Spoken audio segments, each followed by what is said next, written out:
And our next story is from Sudan, a country in the grip of turmoil.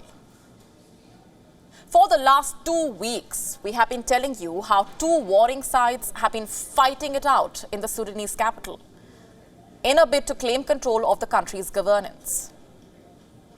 They agreed to a temporary ceasefire, but that too has been looking shaky. And as if that wasn't enough, the country now faces a huge biological risk. Have a look at the headline that is on your screen, that will be on your screen. Sudan's National Public Health Laboratory has been seized. The WHO saying that this could lead to a biological disaster. And why is that? Because this seized lab is, in a sense, quote-unquote, a germ bomb. A bomb that's waiting to explode. And this lab contains samples of diseases and other biological material. This includes samples of cholera, polio, measles. All technicians have been kicked out of the lab. The fighters have converted the lab into a military base. The facility is also experiencing frequent power cuts, and this may further hinder the ability to manage the biological material. Simply put, there is a huge biological risk associated with the occupation of this laboratory. Let's just listen in to a statement by the World Health Organization's representative in Sudan on the situation.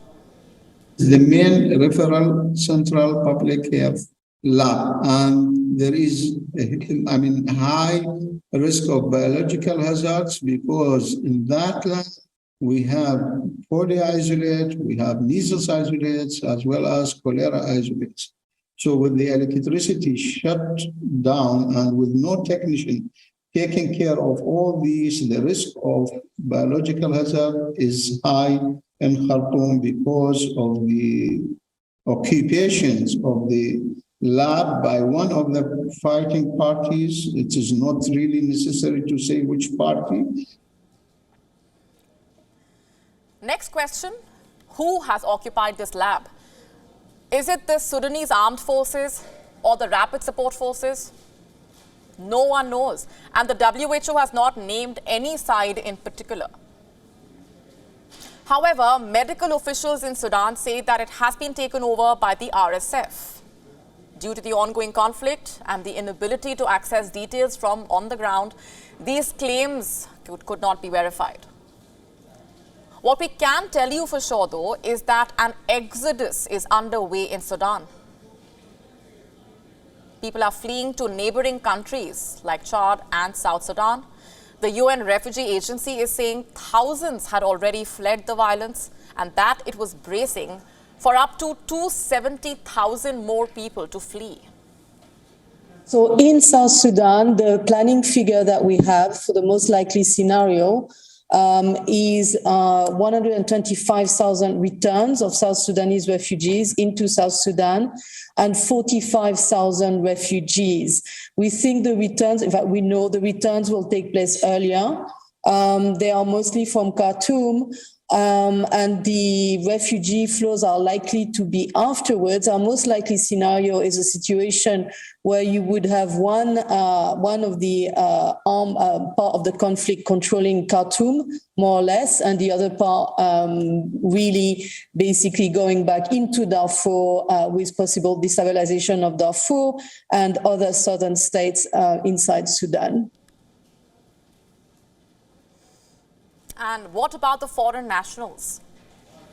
Last we checked, thousands of them were stranded in Sudan. And this includes not just the common man, but also expats and aid workers. They are being evacuated by their respective governments. Saudi Arabia carried out one of the first reported evacuations on Saturday. So did America with a special forces operation over the weekend, as did Britain. Its armed forces evacuated diplomatic staff and dependents from Khartoum on Sunday. And what about India? Some 3,000 Indians live and work in Sudan. That was the number before the crisis. And New Delhi launched Operation Kaveri to bring all of them back. Last we checked, over 500 of them had been evacuated. More flights are scheduled in the days ahead. 2 Indian Air Force planes have been stationed in Jeddah. These are not just any planes, they are the C-130J Super Hercules. Now here's the thing.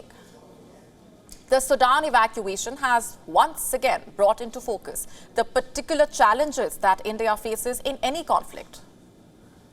There are about 14 million non-resident Indians and more than 7 million tourists and travelers from India each year. So there is practically no conflict today that does not affect an Indian citizen. And what's worse, a lot of them work in the most dangerous environments. Examples being students in Ukraine, nurses in Iraq or Yemen, or laborers in Libya, Syria, and Lebanon.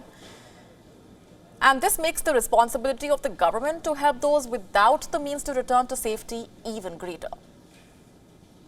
WION now available in your country. Download the app now. Get all the updates on the move.